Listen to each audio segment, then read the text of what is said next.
chers internautes, bienvenue sur cette plateforme qui donne la parole aux femmes entrepreneurs et dynamiques. Aujourd'hui, nous sommes avec Rolande Soumeya, une jeune femme entrepreneur, en même temps écrivaine, auteure du livre Cœur des femmes. C'est une jeune fille particulière, une vraie boule d'énergie, car en plus de ses multiples casquettes, elle est aussi étudiante en analyse médicale. Bonjour Rolande Soumeya, comment allez-vous? Bonjour, je vais bien et vous? Je vais bien. Merci encore d'avoir accepté notre invitation ici à la Voix des Ailes. Je vous en prie. Vous êtes une entrepreneure formidable. Parlez-nous de votre parcours. Parlant de mon parcours, bon, déjà ce que je suis en train de faire actuellement, ça fait pas encore un an. Mais bon, moi j'ai toujours été quelqu'un qui a la main un peu partout, donc dans les petits business un peu. Donc j'ai fait dans les vêtements, j'ai vendu des vêtements, j'ai sorti ma marque de t-shirt. Jules du 237. J'ai également fait dans l'agroalimentaire, je vendais il y avait plein d'aliments, je ne vais pas citer ça ici. Maintenant, en ce qui concerne, comment je vais dire, Cœur de Femmes, le groupe Cœur de Femmes, c'est tout récemment, j'ai créé le groupe en mai dernier, un groupe qui est complètement dédié aux femmes, qui accompagne les femmes sur le plan personnel et entrepreneurial. Donc jusqu'ici, j'ai pu organiser quelques activités et on a des activités prévues pour le mois de décembre. Est-ce que dans la quête de l'argent et d'être une femme respectueuse, avez-vous en tête un modèle? Justement, j'ai en tête un modèle. Et ça, c'est depuis que je suis petite parce qu'il s'agit de ma tante.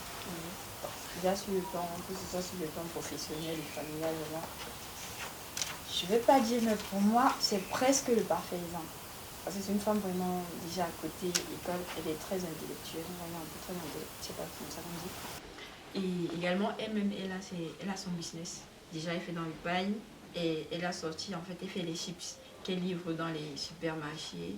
Et également, elle est mariée, elle a 2 enfants et elle travaille l'ingénieur en informatique. Vous voyez un peu dans son parcours, en fait, ça m'a vraiment marqué parce que déjà, quand elle était étudiante, elle se battait, je voyais comment elle sortait par tout marché. Elle avait tous ces petits business-là qu'elle faisait. Jusqu'à présent, elle a toujours été une source d'inspiration pour moi. D'accord. Quel conseil pouvez-vous donner aux jeunes qui souhaitent aussi se lancer dans l'entrepreneuriat? Évidemment, c'est pas facile. Il y a beaucoup de mots de tête, mais ce que j'aime dire, c'est quoi? Quand tu as ton rêve, et tu crois en ça, même pas que tu crois, parce qu'il faut croire déjà en tes rêves, tu vois. Maintenant, donne-toi juste les moyens, n'est-ce pas, de réaliser ces rêves-là. Quand je parle de moyens ici, on a les formations et ce qui va avec. Donc, tu te rapproches des gens qui font dans le même domaine que toi, le domaine que tu souhaites faire. Tu essayes de prendre des informations, même si c'est que tu n'as pas l'argent pour t'inscrire dans des formations. De nos jours, on a YouTube. Il y a tellement d'astuces sur YouTube, donc dans tellement de domaines. Donc, s'informer déjà et comment je vais dire, s'informer et se donner, donc, je sais pas comment je dis, se lancer en fait. Ne pas avoir peur on va réussir, on va pas réussir. Oser en fait, c'est un peu ça, oser dans ce qu'ils veulent faire, se lancer, ne pas avoir peur de l'échec en fait. Alors Soumeya, parlez-nous de votre livre Cœur des femmes. Cœur des femmes, c'est un livre qui parle principalement de dépression. Qu'est-ce que la dépression? Comment faire face à la dépression? Il oriente en fait la solution de dépression ici plus dans la spiritualité, dans la relation avec le Kabbalah. Maintenant, après, on a différentes nouvelles, on a différentes histoires, des histoires d'amour, des histoires d'amitié, des histoires de, comment je vais dire, il y a même une histoire qui parle, en fait, mon histoire, en fait, une partie de mon histoire, quand je dis que moi-même j'ai traversé cet état-là, la dépression, donc j'ai raconté un bout de mon histoire là-bas à l'intérieur. J'ai repris la première et je n'avais pas encore échoué. Vraiment, ça a été un grand choc, vous voyez un peu. Donc ça, je vais dire ça comment, ça m'a vraiment abattue. Parce que je donnais l'impression d'aller bien, mais quand j'étais seule chez moi à la nuit comme ça, c'était les pleurs. J'arrivais pas à comprendre. Donc les histoires en fait, elles se rassemblent un peu parce que tout au fond, à un moment donné, on a comment je vais dire, on a la dépression en fait. La dépression intervient à un moment donné parce qu'on a l'histoire par exemple de mon deuxième mariage. Là-bas, on a une femme, en fait, elle va vivre en fait un premier mariage vraiment pas, comment je vais dire, très difficile avec son mari qui va la laisser et les préjugés de la communauté, de sa belle famille. Elle va réussir à se remarier, mais jusque-là, En fait, ça sera bien, mais ça sera pas toujours facile. Vous voyez.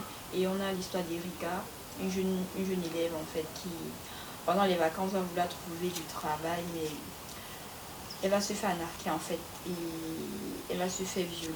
Et après, ça ne sera plus la même. On a différentes histoires. Il y a plusieurs histoires comme ça que si vous achetez le livre, vous allez découvrir. Donc, c'est un peu ça le livre en fait.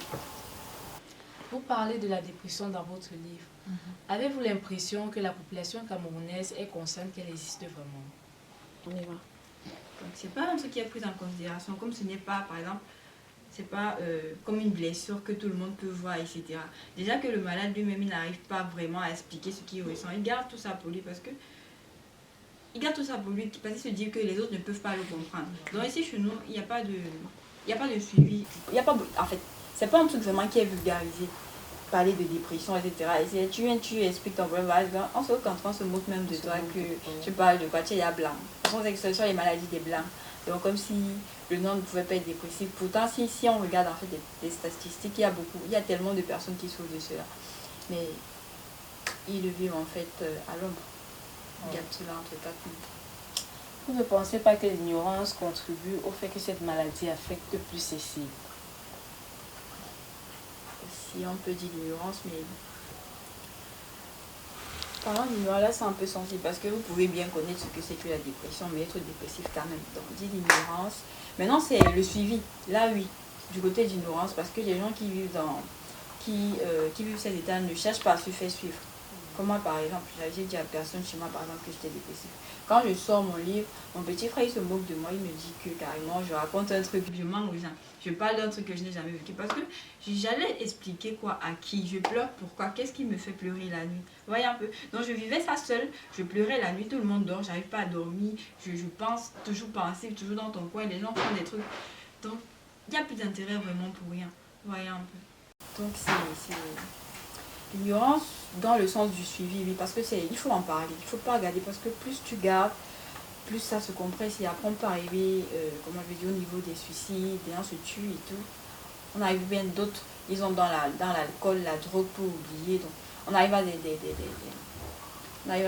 cas extrêmes en fait. Quels sont les symptômes de la dépression? Déjà, il faut savoir que la dépression, en fait, c'est un trouble mental qui se caractérise par de douleurs profondes, persistantes, n'est-ce pas, et également par une perte d'intérêt de toute chose. Donc, regarde, à travers la définition, on a déjà quelques symptômes. Parce qu'à un moment, la personne est s'isole, elle est seule dans son coin. Peut-être, elle peut être même au milieu des gens. Vous voyez, elle fait les souris, mais après, ce n'est plus ça. Donc, généralement, ce sont des gens qui ont des douleurs, on ressent, comment je veux dire, on ressent de fortes douleurs, n'est-ce pas, persistante, parce que c'est pas des douleurs, il y a des déprimes, ce qui est sûr, au quotidien on a souvent des moments de déprime, 2-3 jours après ça passe, mais non, la dépression sont des douleurs persistantes en fait, donc ça dure dans le temps et à un moment donné on peut bien être là avec les gens mais on n'a plus vraiment d'intérêt pour quoi que ce soit, donc il n'y a plus rien vraiment qui nous excite, qui attire notre curiosité, on a toujours tendance à vouloir être seul, être reculé, vous voyez un peu, c'est un peu ça quelques symptômes de la dépression. Quelle stratégie vous préconisez pour conscientiser la population sur l'existence de cette maladie? Justement, parler de ça. Donc, les gens parler de cette maladie-là. Donc, je vais dire des témoignages. Il y a des gens qui témoignent, comme par exemple dans mon histoire. Il y a plein de personnes comme ça qui traversent cet état-là. Plus on parle de ça, plus les gens écoutent cela, plus ils assimilent, ils vont savoir que ça existe. Quel accueil a reçu votre livre qui se sont vendus dans les 4 coins du pays?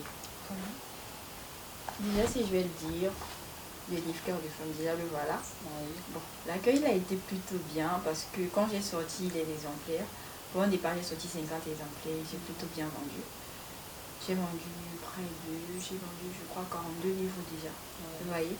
Donc, et comme vous le dites, j'ai expédié également dans d'autres villes. Donc le livre, bon, pour le moment il n'est pas encore édité. Oui. Mais la majorité des gens qui l'ont lu l'ont bien apprécié. Ils m'ont recommandé. Certains m'ont demandé en fait une deuxième œuvre. Ils ont dit qu'ils sont impatients en fait de recevoir la deuxième œuvre. Donc pour le moment le livre il se vend toujours parce qu'il me reste encore quelques exemplaires. Il se vend à 2500 francs le livre. Il a combien de pages? Il a 130 pages.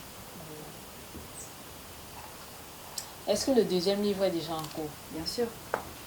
Y a-t-il un message que vous auriez aimé donner aux internautes pour que demain ils comprennent l'enjeu de cette maladie? Ouais. Déjà, j'aimerais dire en fait, soyez attentifs, n'est-ce pas, à vos proches, soyez attentifs, la façon dont ils se comportent, s'il y a un changement. Et aussi, en fait, ne vous laissez pas berner par le sourire des gens. Certaines personnes peuvent être là avec vous et sourire, mais vous ne savez pas ce qu'elles vivent derrière. Elles peuvent vivre des moments difficiles, mais en votre présence, elles font comme si non, tout va bien. Et également, éviter aussi d'être méchante, comment je vais dire, oui, méchante envers les gens. Parce que déjà, vous ne savez pas les combats que les gens mènent en cachette, mènent en secret. Il y a des gens vraiment comment je vais dire, qui vivent vraiment des périodes pas faciles, mais gardent tout pour elles. Donc alors, je vais vous dire vraiment, déjà, soyez attentifs à vos proches et faites l'effort d'être gentil envers les autres. Partagez moins de méchanceté. Roland Soumeya, merci encore d'avoir accepté notre invitation ici à La Voix des Ailes. Je vous en prie. Merci, chers internautes, d'avoir regardé notre émission La Voix des Ailes. Nous nous retrouvons une prochaine fois pour une nouvelle édition. N'oubliez pas de liker, partager et de commenter.